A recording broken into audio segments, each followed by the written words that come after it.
Hi, welcome to Blazor tutorial.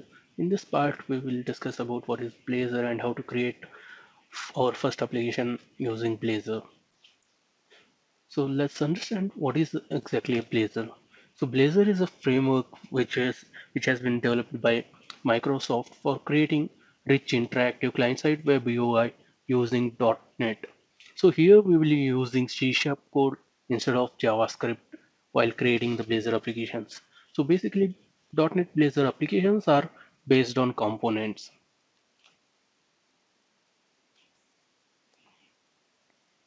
So let's understand what are the advantages of Blazor. So Blazor uses C# to create its applications instead of JavaScript. The second one is that Blazor shares server-side and the client-side application logic in .NET. So you can use the existing .NET libraries from the .NET ecosystem for development of the Blazor applications as well. So then what is exactly a component in Blazor? So component in Blazor is an element of UI where it might be a page or it might be a dialog or it might be any kind of data entry form. So components are built using .NET classes and into a .NET assembly that provides uh, flexible UI rendering logic, handles the user events like on click of one button or it might be a validations or something like that. And these components can be nested and reused. We will see this in a bit and can and also these components can be shared or distributed using a NuGet package or as a Razor class. So let's understand how to create Blazor application. So there are basically two ways of creating Blazor applications using Blazor WebAssembly and using web servers. Now let's understand what is Blazor WebAssembly. So Blazor WebAssembly is a single-page application framework where users can create a rich interactive client-side UI using .NET. So also WebAssembly code can access the full functionality of the browser via JavaScript interoperability. So there is a little bit of support from the JavaScript, but you can use a C# for developing the web UI. So currently the Blazor WebAssembly is in preview version. So now so now let's understand how exactly Blazor WebAssembly works. So the C Sharp.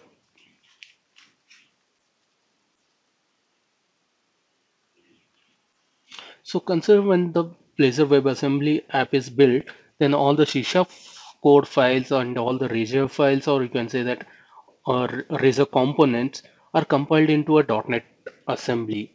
Then these assemblies and the .NET runtime are downloaded to the browser. Then the Blazor WebAssembly then bootstraps this .NET runtime to load the assemblies for the app. Then the WebAssembly uses the JavaScript interloop to handle the DOM manipulation and API calls. So in order to understand how exactly the Blazor WebAssembly works, let's switch to Visual Studio. So we will be creating first Blazor web applications. Let's click on create new project. So this is a Microsoft page where you can download Blazor WebAssembly for your testing or your development purpose. Since this is in the preview mode, you will not be able to get it as part of Visual Studio 2019. So, so in order to work with Blazor WebAssembly, you need to have .NET Core 3.1 SDK installed in you and Visual Studio 2019. So once you install .NET Core 3.1 SDK, you need to execute this command in. So now Visual Studio has been opened. Let's create a new project. Select Blazor app template to create Blazor applications. Click on next. Select a folder where you want to keep the source code. So I'll be selecting my folder path for source code.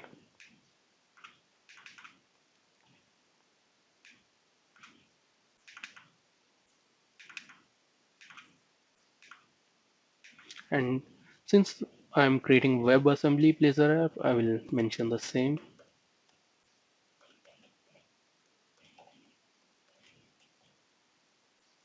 And let's create it. So now you can select which kind of application you want, whether the Blazor WebAssembly or Blazor server. So I want Blazor Assembly. I will select the Blazor WebAssembly app. So let me uncheck it and create. So now your WebAssembly Blazor app is ready for development purpose. So notice that we have a web root similar to what is in .NET Core MVC.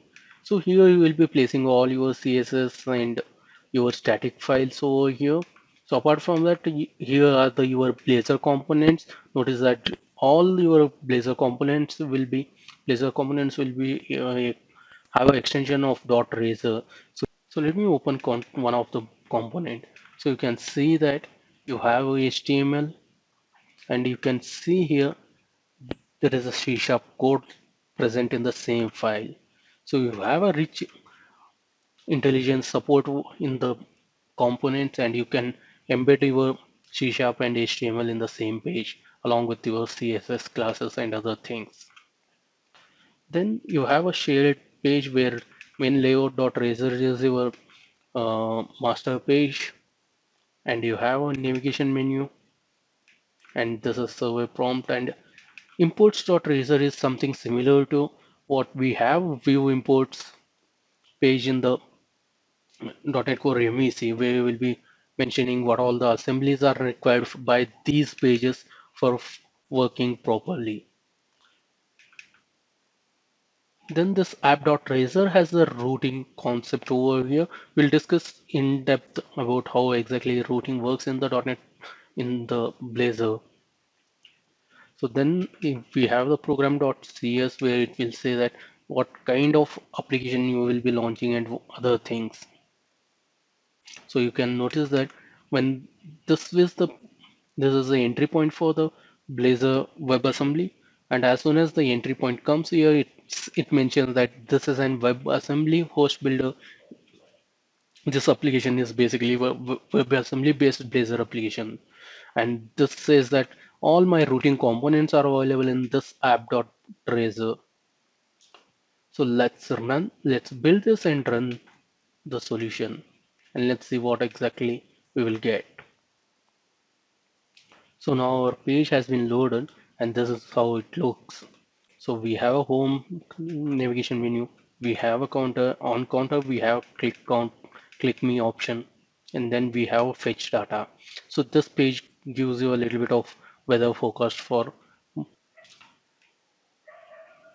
So that's all as part of this WebAssembly. We'll discuss more on WebAssembly in the upcoming videos. Now let's discuss what is exactly web server. So web server allows us to decoupling between the component rendering logic from the client client browser to the servers. By this way, you will be able to host your Razor components on server, and all the DOM manipulation will happen from server to browser by using the Signal connection. So this is how exactly Blazor web server works. You can see that all the Razor components and .NET assemblies will be hosted in one of the server, and that server will interact with your browser by using SignalR connection, and all the DOM activity will be happening over here, and only the DOM manipulation will be sent over SignalR, so that the page will not be affected. So let's switch back to Visual Studio to understand in a better way.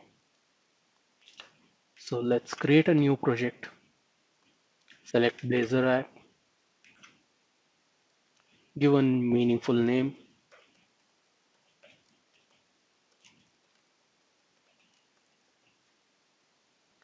create.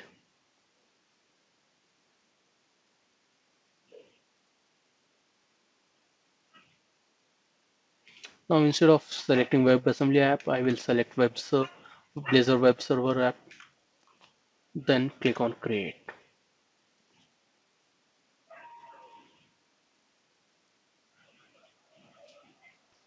Let's wait for a few seconds so the project gets created.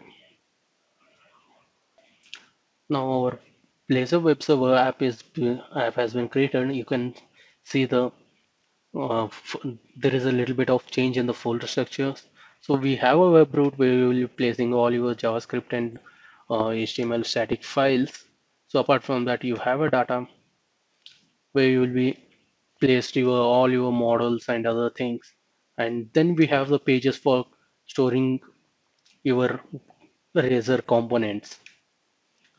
Then we have a imports.razor, which is similar to WebAssembly, where you will be mentioned all your required namespaces. And then app.razor is for your routing purpose. Then we have app settings.json. Since this is hosted in your server, you will be having a lot of configuration things and other things. Those will be coming in the app settings.json. Then the program.cs. Here, if you can see that in the earlier WebAssembly, we had mentioned that it needs to be a WebAssembly builder, but here it's a create host builder so that it can mention that it's a normal web Blazor server app, not the Blazor WebAssembly app. So apart from that, we have a startup.cs where you will be mentioning your configuration services, and this where you will be doing the dependency injection. Then you have a middleware which is similar to your .NET Core MVC middleware. So let's build this application and host it.